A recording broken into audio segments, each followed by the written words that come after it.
everybody, welcome again to my movie review show, where I review movies. For this episode, I went to see, I saw Wrinkle in Time. Have a seat. A Wrinkle in Time was directed by Ava DuVernay, who directed Selma and 13th, Queen Sugar, and Middle of Nowhere, which are all fantastic films. 13th is a documentary that, if you haven't seen, is very important. You should check it out. Ain't that right, Richie? A Wrinkle in Time is based off of a book, and I think it's a series of books. These are all things I don't know. Look, this isn't SourceFed Nerd Movie Club Steve, okay? I didn't do hours of research before the camera got set up. I basically just saw the movie and know as much as I know about it, and I'm gonna give you... In fact, I think I'm in a unique position because I think a lot of people read the book. Like, I know a lot of people that read the book, including Bree and Owen and a bunch of my friends who read the book but don't remember it at all. They just remember liking it. And I'll give them credit because, you know, if they read it when they were a kid or when they were kids... then that makes sense. It makes sense why they would love it so much. It's a really cool concept. It's a really cool sci-fi concept, and I like a lot of the scientific stuff in it. I love that there's like, and spoilers, by the way, this show will always have spoilers. I love that there's you know, this idea that there's a frequency that you can tap into that will open up a tesseract or a wrinkle in time and allow you to travel across the universe to other galaxies and other planets and such very quickly. And so that's what that is. And it starts off really magical and fun, and the acting is awesome. The lead actress, Storm Reed, kills it. She's amazing. She's gonna have a freaking amazing career because she's very, very good. And that's about where the good stuff stops. For me, I mean, it's just... as I watched this movie, the deeper I got into this movie, the more I felt like this is a never-ending story for this generation. Which I think is a great thing. It's a totally great thing because... You know, the Neverending Story is creative and weird, and the locations are cool, and there's a lot of weird puppets and really bizarre things. And I think this movie also kind of shares that. There's a lot of bizarre imagery in this film. There's a lot of interesting characters, interesting creatures. And then there's like... You know, there are no puppets, obviously, and that's fine, whatever. Their puppets are kind of gone now, I guess, unless you're Guillermo del Toro, or can be. But you know, I did appreciate that it even got dark and scary at times. And from what Bree was saying, one of these characters, the little boy, who they keep annoyingly referring to his full name. They call him Charles Wallace the entire fucking movie, and I'm sure it is in the book, and I get that. It's like, look, Bree and I were talking about a series of unfortunate events, and how the reason why that movie works, there's a fucking talking baby that everyone understands, and it's weird, and there's so much kooky, bizarre shit going on in that series. The reason why that works is because they've built a world that isn't ours. The Lemony Snicket universe is not our universe. Is not our Earth. It's like some kind of twisted Tim Burton crazy world where every adult is insane and has some nefarious plan or whatever. You know, it's just that's that world. This Wrinkle in Time world is meant to be our Earth, our world. And, you know, things like calling your brother Charles Wallace all day, even when you're chasing after him and looking for him. Charles Wallace! Charles Wallace! Not like, Charles! Charles! Like, you know what I mean? Like, it's just, it got so strange. Even the kid's dad called him Charles Wallace. And I would find that cute or cool or fun if any of the movie alluded to a tone that went in that direction at all, which it didn't. None of it was really tongue-in-cheek at all. It was just, and in fact, you know, I find myself laughing at a lot of really random weird shit in these types of movies, and there's always something for everybody. I didn't laugh once in this movie on purpose. I laughed at very ridiculous things. Man, I didn't enjoy Reese Witherspoon at all. I didn't enjoy Mindy Kaling at all. They were just there. I mean, Oprah was probably the best part of this movie. Oprah made this movie great. Like, if you're gonna see this movie for any reason at all, see it for Oprah. And she's in it for a good portion of the film, but then not anymore. But when she's introduced, she's fucking gigantic. She's like very big. And it's so weird how they expect the audience to just accept everything that's happening. Like, you know, so many magical movies earn the magic. And here's something that Bree mentioned too, because Bree apparently remembered a lot about the book, but not enough. But she was saying that, like, just like any other beloved book series that gets adapted into a film, especially if it's one self-contained film, there's not enough time to explore the intricacies of character development and plot points that you get from a book, because you get pages and chapters of character development and personalities and story and all of that. And basically this movie is an hour and 49 minutes, and you have to cram all of these details into this film, and obviously they're going to leave out a lot of things, and obviously the charm of the book is not going to translate over because you're cutting through this story as quickly as you possibly can, and you're also trying to entertain children and adults. And it's just the fact that a movie like this can even work on a 3-act structure level is exciting to me and makes sense, but it just doesn't. It just falls very flat. It just doesn't work. There's so many not earned magical things that happen in this movie. So many confusing things. Like, how does the kid know everything? How does Charles Wallace know everything? And maybe in the book it explains that. In the movie it certainly doesn't. And, you know, there's just so many plot holes and so many confusing inconsistencies. And I was very not entertained by it at all, and I really wanted to like it. If you're a huge fan of the Wrinkle in Time books, or Wrinkle in Time as a story, I do understand that for someone who was excited to see this movie and then finally saw it, there's so many fun little references to the book, and you know, oh, at least they kept this and at least they kept that. Like, I appreciate that. That's fine. I understand it if you enjoyed that, but I didn't, because I didn't read the book. And I came into this film knowing absolutely nothing about it. Like, actually nothing. And I tried. And also, Chris Pine plays the dad, and he did great. And Gugu Mbatha is the mom in the movie. Love my Gugu.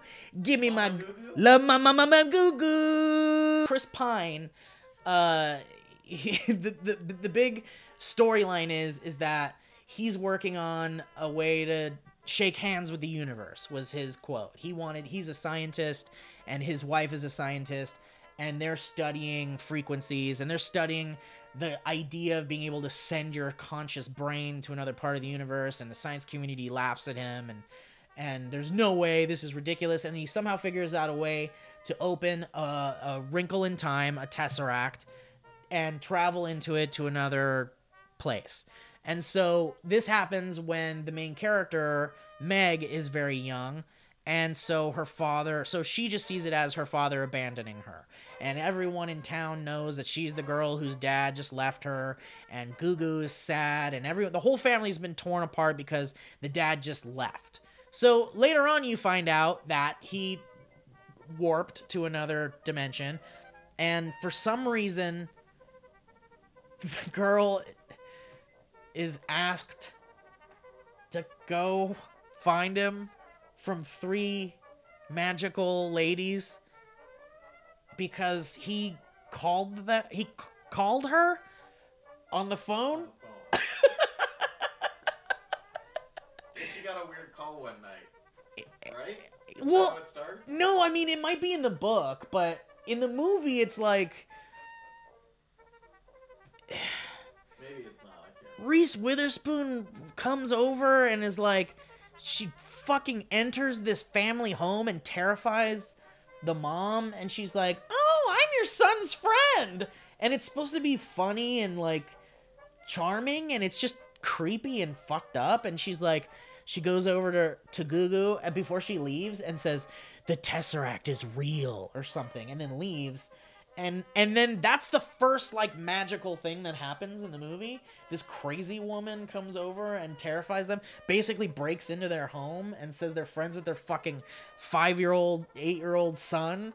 And then the next day, the kid is like, "I know everything!" and takes her to Mindy Kaling's house, who is only speaks in quotes, and it's so weird and doesn't make any sense, and I'm sure it's charming and fun in a book, and then they just, like, and then all of a sudden this, like, I'm not even joking, the boy in the movie, which is playing the typical manic pixie dream girl, 0 personality, 0 point character, which is usually played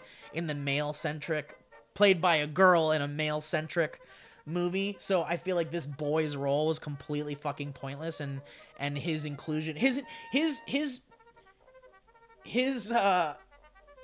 storyline doesn't matter. It does, and I don't care about it, and there's no reason for him to be there. And when he first comes to Meg to say that he's gonna go on an adventure with them, he said, "I don't know why I'm here." And this is seconds before Giant Oprah shows up. He says, and we've never met him before. He says, "I don't know why I'm here. I just felt like I need to be here." And then everyone's supposed to just accept that for the whole rest of the movie. That's why he's there. And then the entire time, he's like a creep. He's like, "Your hair is beautiful," to Meg, and going like, "You're so perfect." Like, all of his lines are like these weird female fantasy. Like, you know, I get it. Like, for once, I see why it's so annoying for girls to watch movies where the lead character is a boy and the boy's love interest is a girl who is like the perfect girl, the manic pixie dream girl, and it's just male wish fulfillment, basically, because they're all written by men, and they all wish the girl that had the fucking black rimmed glasses that went to the library every day would fall in love with them, and so they write it into their script that they fucking fell in love and shit. Like, that's what the male fantasy is, basically. And so what this movie has is the female fantasy version of that. It's just this guy who's perfect, that's just there with her the whole time for no reason, and then just complimenting her during the entire film. And there's no purpose. But then the 3 ladies show up, and they're like, "Your dad called you from another dimension. Come on, let's get him." And it makes 0 sense why. It's not like the dad is important in any way. Like, I felt like, at least in these, like, hero's journey movies, there's like a character that's important. There's like the prophecy, the prophecy is another trope. Like, you'd think that the girl, and in fact, I'm jumping around a lot here. Now I'm like, so much is unfolding in my brain now. But there's one point at the end of the movie when Oprah is like telling her about all the important soldiers in the war against evil. Which by the way, I'll get down to some of the positives that I felt about this movie, namely that the message is fantastic, and I appreciate that a lot. But they talk about how there are warriors from Earth, which she is considered a warrior because she was fighting the evil. And I don't know why, and there's no reason. And whatever, it's a good versus evil story, also in a hero's journey. I don't know, whatever. It's just too many ideas in such a short movie. And what ends up happening is is Oprah tells the main girl, Meg, that she is as important as Albert Einstein and Schindler. She mentions Schindler. Oscar Schindler. And then she says, and now you. And it's like, wait a minute. Who the fuck? How are you anywhere near as important? This little girl, how is she anywhere near as important as Einstein or Oscar fucking Schindler?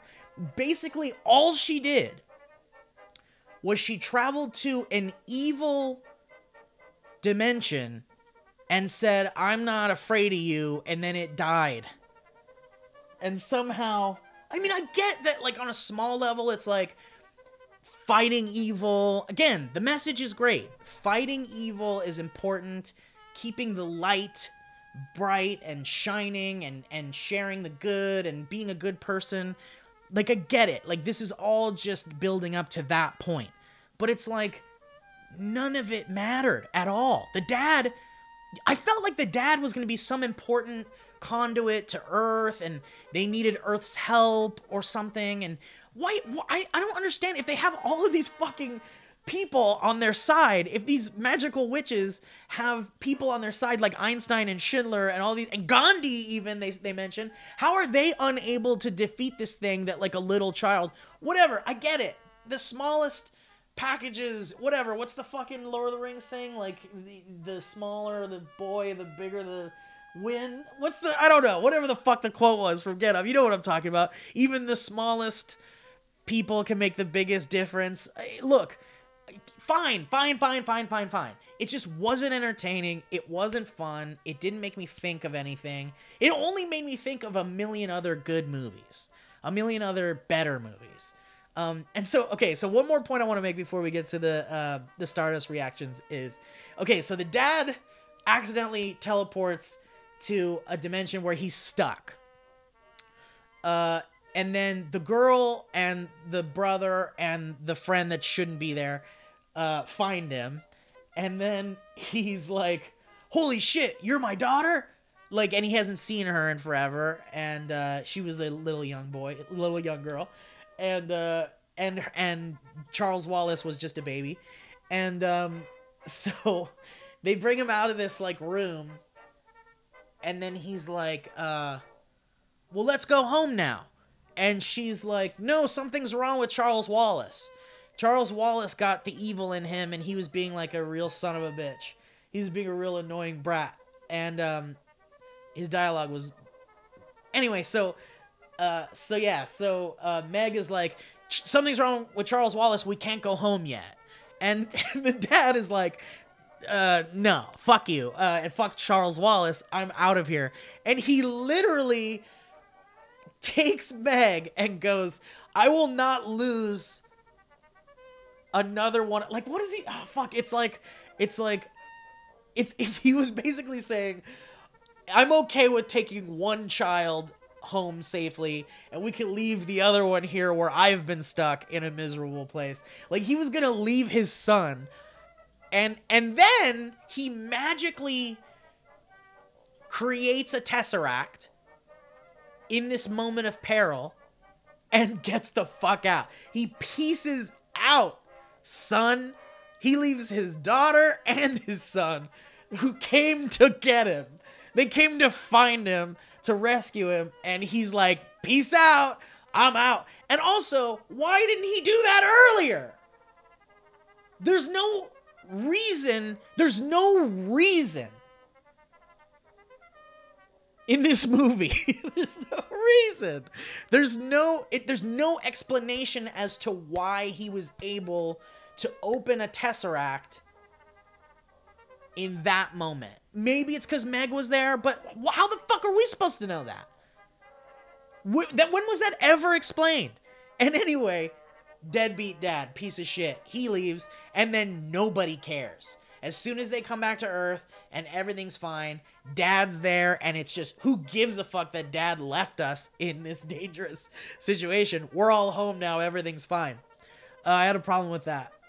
I had a little problem with that. That's it. Also, the leaf The salad monster was weird. The salad, flying salad. Oh. Here's one other problem. Okay, so they get on the flying Reese Witherspoon salad, and they're hanging on somehow. And then, fuck, the gravity part was weird. Anyway, so they're flying for like, conceivably in movie time, 15 minutes at least. They get up from the grassy area with all those flower aliens, and then Reese Witherspoon turns into a salad, and they get onto her salad back, and then they fly to go look for her dad, seemingly in any possible direction. The flowers said maybe he went that way, so they go that way, and that's their lead. And so they're flying for, it has to be 15 minutes. Fine, I'll give it to you. 10 minutes they're flying, but very fast, and in a very direct area.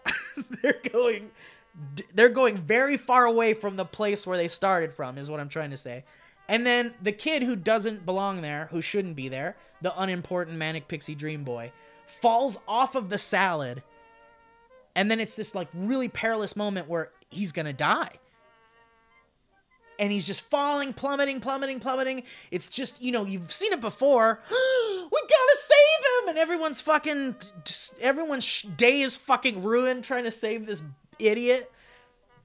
And then the flower aliens, Oprah orders the flower aliens, which I think she can do in real life, by the way, to save the boy, to catch the boy. And all of a sudden, they're right back where they took off from. How does that geography work? I beg you to draw me a diagram of that geography. Because basically they flew for 15 minutes in one direction, let's just say east, away from the grassy area with the flowers, and then he fell and landed exactly where they took off from. So anyway, let's see what the Stardust community thought of this film. I'm genuinely curious, because I actually have not seen what Rotten Tomatoes has to say. I don't know any... I haven't even seen tweets. Going into the Stardust community and seeing what they thought of the movie is going to be my first entry into what other people thought of this movie. Hey everybody, it's me, Wet Hair Tony. How you doing? I wrote a little poem for this movie review because I want to change it up a little bit. Here we go. Line 1, this movie was bad. Line 2, why am I so sad? Line 3, I don't know my dad. Line 4, bad. All right, there we go. First review from Wet Bandit 13. Thank you so much. It was bad. This reviewer said bad. Hey Steve, I think my most anticipated movie of 2018 would have to be A Wrinkle in Time. I never read the book, but I saw the trailer before Star Wars, and I was so excited to see that trailer. It looks amazing. I think Ava's gonna do a great job, and Mindy and Reese and everyone involved, and that little kid.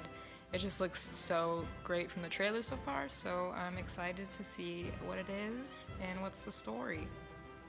Okay, so this was a response to my most anticipated movies of 2018 video I did in this same series.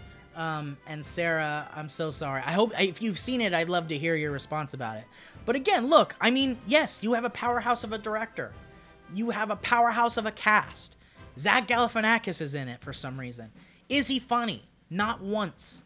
But he's in it, and that's cool. It's a powerhouse, a cast. It's a star-studded cast, and every sign pointed towards, oh man, this could be good, but trash. This movie made me so mad. I wanted to walk out while watching this movie. Oh my god, wow! Magical shit just happens. That's basically this movie. Magical shit happens. We don't give a fuck about, okay, why am I cursing? But, this was terrible. I'm mad. I don't, There's a story arc in this movie that doesn't even matter. It's just... Okay, that's the end of that guy's review. I love him. That is such a funny review. But that's the thing, like, those are my thoughts exactly. It's just magical shit happens for no reason. It's not earned. It's not deserved. And you're supposed to just... I mean, whatever. Look. This is something important that I need to this is something important I need to convey here. This film will probably be really awesome for kids. Kids are going to love this fucking movie. Because like I said, it's like a never-ending story for this generation. I truly believe that. Except Never-Ending Story is good, but I say that because that's just nostalgia for me. I'm wearing nostalgia glasses whenever I see the Never-Ending Story. Kids today who have never seen Never-Ending Story will probably watch that and be scared and grossed out and freaked out and bored and probably want nothing to do with it. But that's the beauty of age and opinions and you know, that's in the way that you view things. I truly believe people are going to love this movie. I think it's going to make a lot of money. I think children are going to grow up and this is like one of their favorite movies. This will be looked at like the way the 80s kids look at Never-Ending Story. I really do believe that. Anyway, so this guy, Your Average Muse, who said the movie sucked really bad, he has some more to say, so let's check this out. During the first and second act, I would have said that this movie is a bronze. It's a movie where if you're a parent, just take your kids, they'll have a good time, whatever. But that third act, that was trash, and it turns into a weird anime fighting superhero movie, except the girl or the main character doesn't get to do anything. She just sits there getting destroyed by a terrible actor. Yeah. Yes. Well, I just got out of A Wrinkle in Time. The acting's good, and sometimes it's pretty. I think I didn't like it. I don't want to say more without saying spoilers, but I don't think I liked it, which is a bummer. But if you liked it, go ahead and tag me in your review of it at Sam Basher, and we can talk about it. Me and Sam are doing the same thing, it looks like. Okay, so I found one where they gave it 4 out of 5 stars. So let's check this out. I just gotta say, A Wrinkle in Time, and Ava DuVernay should be proud of making this movie. It's surprisingly sweet, it's charming, it has a great cast, amazing visuals, and a great message. This movie is perfect for the entire family to see this month. Don't miss out on it. Okay, look, again, like I said, this person represents that other opinion I was talking about that was completely drawn in by the drama and the magic and the storytelling, and that's awesome. And there's going to be a lot of people that are drawn in by that. I just wasn't drawn in by it. And it's okay. It's okay if you... That's the number one thing. It's okay if you like this movie. I'm not right. This is just my bullshit. This is just what's coming out of my head. This is what I took away from A Wrinkle in Time. It's absolutely just my opinion. And if you liked it, that's awesome. And, go fuck yourself. I loved it. But then I love anything Oprah's in, so... 'Cause she's a queen.